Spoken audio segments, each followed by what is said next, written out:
Hello, coucou, une petite vidéo. Je fais mon cinéma pour parler cinéma, puisque je suis allé voir aujourd'hui en salle au Méliès le film du réalisateur brésilien Gabriel Mascaro, Le voyage de Teresa. Alors je vous débriefe très vite l'histoire. Donc les faits se situent pas vraiment en Amazonie.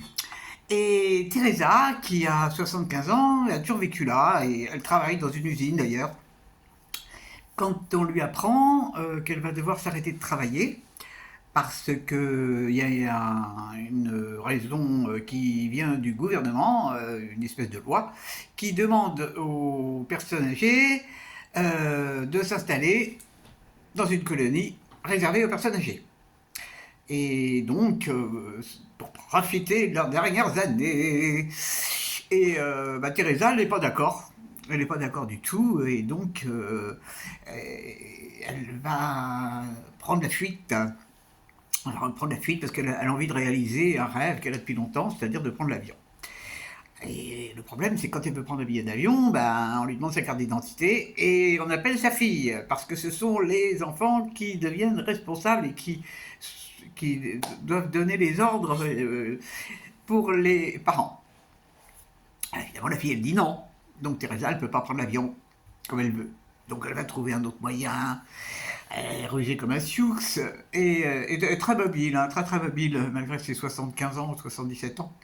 Et donc elle va aller vers le port et trouver un pêcheur, enfin disons le conducteur d'un bateau, qui va bien accepter de l'emmener vers une destination particulière où elle pourra prendre l'avion, du moins une sorte d'avion, moyennant finance.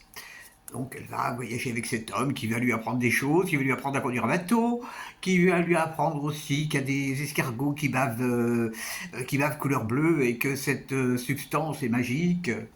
Elle va rencontrer plein de personnes pendant son voyage, plein de personnes. Donc ce monsieur qui conduit un bateau, elle va rencontrer un autre qui essaye de réparer c'est un deltaplane ou un truc comme ça. Elle va rencontrer aussi une dame qui est elle-même sur un bateau et qui vend des bibles, qui prêche la bonne parole le long du fleuve. Tout ça se passe le long des fleuves. Donc on va assister à la vie de Teresa en fuite. Je ne vous raconte pas la fin. Qu'est-ce que j'ai pensé de ce film? Alors, j'avais été attiré par le fait que il y a un ordre du gouvernement qui oblige les personnes âgées à se rendre dans un village particulier. Je trouvais l'idée intéressante, cette espèce d'univers concentrationnaire avec des personnes âgées. Et donc j'y suis allé en me disant, tiens, ça va être politiquement intéressant. Et en fait, je me suis trouvé devant un film. Bon, bien sûr, on apprend qu'il y a ces villages particuliers où on emmène les gens dans des voitures, des espèces de camionnettes grillagées. Mais à part ça, le film, c'est surtout sa randonnée le long du fleuve. Il y a des très beaux paysages.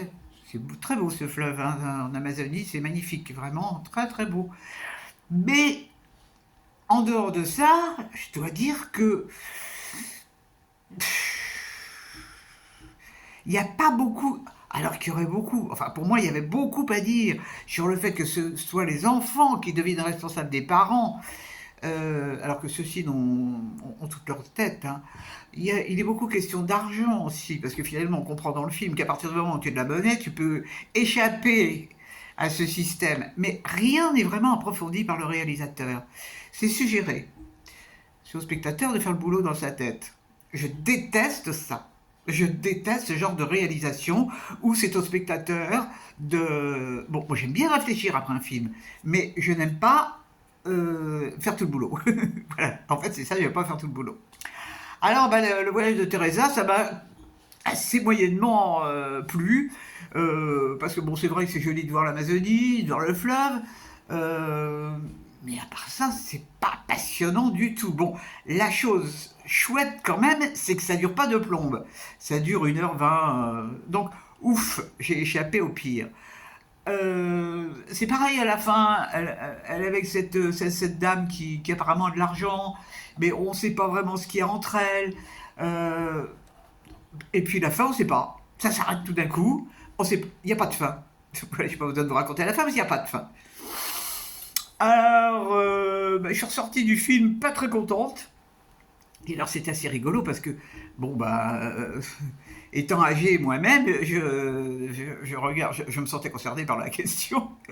Et j'ai regardé les gens âgés que je croisais et c'était terrifiant. C'était terrifiant. Bon, ben c'est comme ça. C'est comme ça, c'est comme ça. Donc c'est pas un film que moi je vais vous recommander, hein, parce que le réalisateur il est très jeune, c'est ça, je suis étonné qu'un mec jeune comme ça, il n'est pas plus approfondi.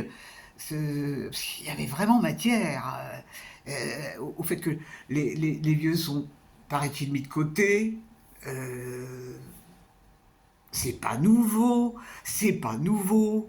Est-ce que moi, bon, encore moi, j'avais la chance, j'avais mes parents qui habitaient juste à côté, mais est-ce que moi, je voudrais que mon fils s'occupe de moi sans arrêt? Mais pas du tout, je veux pas, je veux être tranquille, je veux faire ce que je veux. Donc, c'était ça qui était plus à mettre en... Bon, enfin, je vais pas parler de moi, je suis pas là pour ça. Le film, bon, bah, c'est bof, bof, bof. En plus, c'est pas franchement drôle non plus. Bon, il y a quelques petites choses, mais non, il s'est pas foulé, le réalisateur. Là, il n'a pas été au fond des choses. Et c'est dommage. Je n'avais rien vu d'autre de lui. Euh, Bon, c'est pas grave. Ça s'appelle les voyages de Teresa. Et ben, c'est pas des voyages qu'il faut beaucoup rêver. J'espère que vous êtes tous en pleine forme et que vous avez vu des films qui vous ont plu. Quand je pense aux films récents que j'ai vus, là, qui étaient fabuleux. Bon, bref. Allez, je vous dis salut, salut. À la prochaine pour parler cinéma ou autre.